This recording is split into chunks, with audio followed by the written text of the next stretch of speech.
Gi, sem vontade nem energia de socializar. Quero muito viver um amor, mas não tenho ânimo de sair. Então, pelo que você está relatando, existe uma incongruência entre o seu objetivo e as suas ações, né? Então, não tem como você atingir um certo objetivo se as suas ações são contrárias ao seu objetivo, né? Como é que você pode alinhar as suas ações com o seu objetivo? Primeiro, você precisa entender por que que você tá com essa preguiça de sair, de socializar? Porque para você viver um amor, você vai ter que trocar energia com outra pessoa. Você tem que ter energia sobrando para poder trocar. Então, será que esse é um bom momento para atrair um amor se você tá sem energia? E por que que quando você pensa em sair te dá esse mal-estar? Qual será que é a crença que você tem sobre sair? Depende dos lugares que você frequenta. Por exemplo, você pode fazer um curso de terapia holística e encontrar alguém ali. Ali não vai ser um desperdício de energia. Às vezes, eu não sei se é o seu caso, mas às vezes a gente fala que não tem ânimo de sair porque a gente acha que só pode encontrar alguém numa balada, por exemplo, num lugar que a gente não quer estar. E não necessariamente, ainda mais se você é uma pessoa espiritualista, se você não curte muito balada, você pode encontrar pessoas em outros ambientes, pessoas interessantes. Pode ser num barzinho legal, num barzinho mais tranquilo, pode ser num curso de terapia holística, numa aula de yoga, numa aula de pilates, numa aula de reiki, num curso de teta healing, sabe? Num centro espírita, né? Então, num lugar onde a pessoa que está frequentando ali tem os mesmos valores que você. Você não precisa necessariamente ir para um lugar que vai te sugar energia, entende? É uma questão de crença mesmo que você tem sobre sair. Gi, queria saber se um desejo é estrutural, que vem de dentro de nós, ou se é algo imposto pela sociedade. Então, aí você tem que trabalhar o autoconhecimento, fazer uma meditação. Daí, no estado meditativo, que é aquele período pós-meditação, você pode se perguntar para si mesma: por que que eu quero esse desejo? Esse desejo é meu ou é de outras pessoas?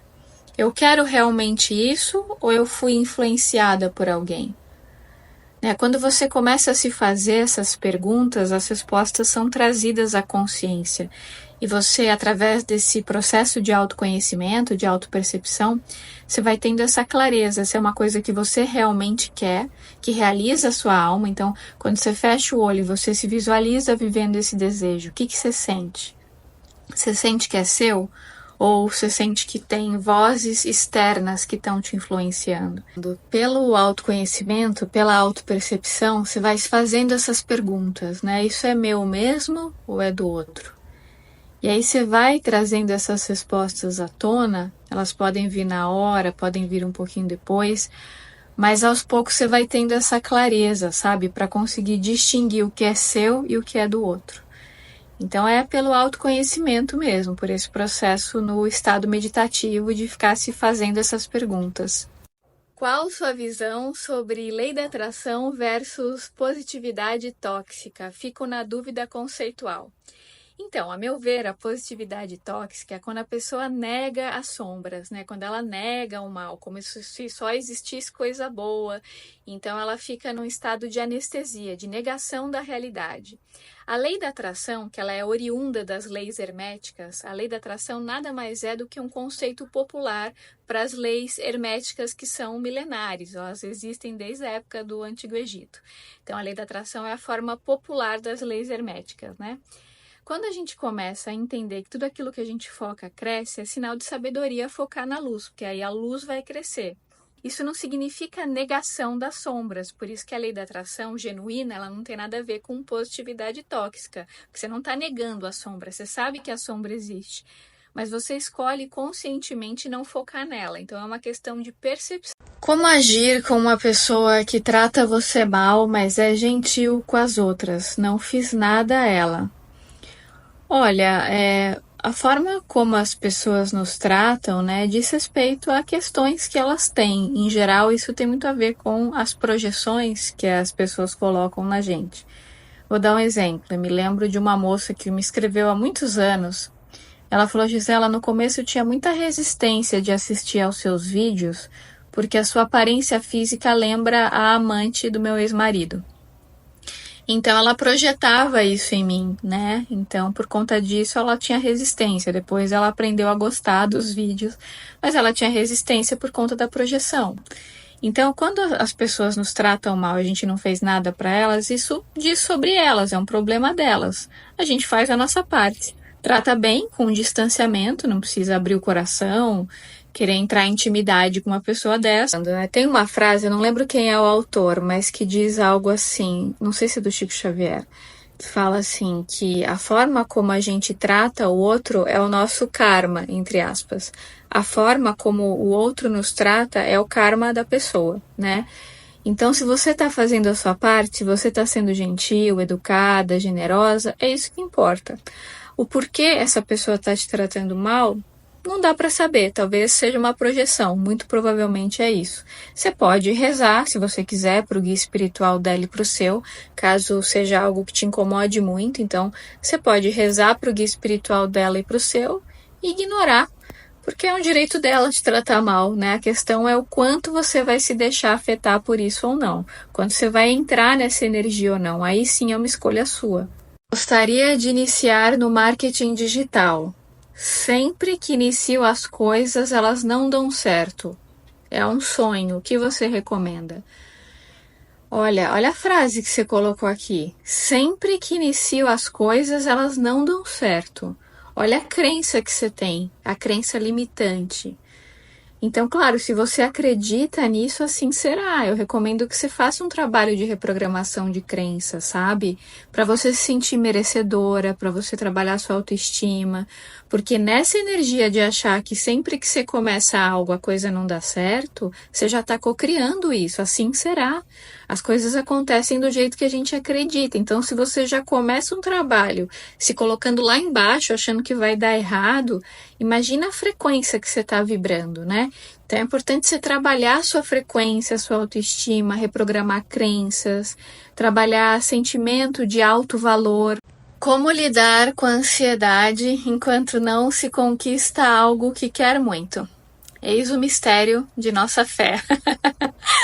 A ansiedade realmente pega, né? O nosso treino é ficar na energia receptiva. Uma coisa que ajuda muito é fazer práticas de gratidão. Então, você fez a sua visualização daquilo que você quer, né? Você fechou o seu olho, sentiu que já aconteceu, porque para o cérebro não tem diferença se você está vivendo aquilo ou não. Então, se você imagina, é como se você estivesse vivendo, como se fosse real. Aí você solta. Esse soltar, que é o mais difícil, é você se manter na energia da receptividade. Você se mantém nessa energia quando você deixa a sua frequência alta, ouvindo músicas que elevam sua vibração e agradecendo tudo que você já tem na sua vida, tudo que você tem de bom, treinando o seu olhar para as coisas boas, fazendo práticas diárias, um caderninho mesmo de gratidão. E, gente, é impressionante como as práticas de gratidão mudam completamente a nossa vida, a nossa frequência, o nosso olhar, diminuem a nossa ansiedade. Para quem já leu ou para quem está lendo aquele livro da Rhonda Byrne, que eu adoro, que se chama A Magia, esse livro tem um monte de exercício de gratidão. Quando a gente vai treinando o nosso olhar para as coisas boas e a gente se obriga todo dia a ficar agradecendo tudo que a gente tem, tudo que a gente vive, a gente chega um momento que a gente tende a ter surtos de gratidão, que a gente chora, sabe? De tanta gratidão que vem do nada, de tanto que a gente treinou o nosso olhar. É isso que deixa a nossa frequência elevada, que ativa uma série de hormônios positivos de bem-estar, de realização pessoal. Então a prática da gratidão ela é curativa e ela atrai muita coisa boa para a nossa vida e facilita a realização das nossas cocriações, facilita muito. Porque cá para nós, a maioria de nós, a gente reclama o tempo todo. Às vezes a gente até faz ali 5 minutinhos de gratidão, né? E o resto do dia a gente tá reclamando. Tá reclamando do tempo, tá reclamando do vizinho, tá reclamando do pai, da mãe, do tio, da avó, do cachorro, do papagaio, do chefe, né? Quando a gente para se observar, gente, a maioria esmagadora das pessoas, eu me incluo também, eu também tenho que me auto-observar, a gente tá reclamando de alguma coisa. Sempre, sempre, sempre. É um hábito, é um condicionamento muito forte.